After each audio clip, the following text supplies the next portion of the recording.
السلام علیکم ناظرین کرام، شروع کرتی ہوں اللہ تعالیٰ کے بابرکت نام سے جو بڑا مہربان اور نہایت رحم والا ہے۔ قریش والوں نے دیکھا کہ حضور صلی اللہ علیہ وآلہ وسلم ان کی طلب کردہ نشانیاں نہیں پیش کر سکے، تو انہوں نے اسے اپنی کامیابی جانا اور سوچا کہ اگر وہ کوئی نشانی نہیں دکھلا سکے تو اس کا صاف مطلب ہے کہ وہ صرف سخن ساز ہیں۔ اب انہوں نے ان پر زور دیا کہ وہ کوئی بھی نشانی دکھلا دیں، اس طرح اگر وہ ناکام ہوئے تو لوگ ان پر ایمان نہ لائیں گے۔ تو انہوں نے حضور صلی اللہ علیہ وآلہ وسلم سے کہا کہ وہ کوئی بھی نشانی دکھا دیں تاکہ ہمیں پتہ ہو کہ آپ صلی اللہ علیہ وآلہ وسلم اللہ کے رسول ہیں۔ اس پر حضور صلی اللہ علیہ وآلہ وسلم نے اللہ تعالیٰ سے دعا کی اور کہا کہ یا باری تعالیٰ انہیں کوئی بھی نشانی دکھلا دیں۔ چنانچہ شق القمر کا واقعہ پیش آیا۔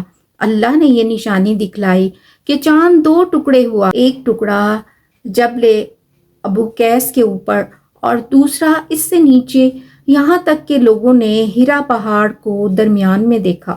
رسول صلی اللہ علیہ وآلہ وسلم نے فرمایا گواہ رہو۔ یہ نشانی بہت واضح اور دیر تک لوگوں نے دیکھی۔ قریش دم بخود رہ گئے مگر وہ ایمان نہ لائے اور کہا کہ ابو قبصہ کے بیٹے کا جادو ہے، ہم پر محمد صلی اللہ علیہ وآلہ وسلم نے جادو کر دیا ہے۔ ایک شخص نے کہا کہ جادو ایک ساتھ سب پر نہیں ہو سکتا، ایسا کرو مسافروں کا انتظار کرو۔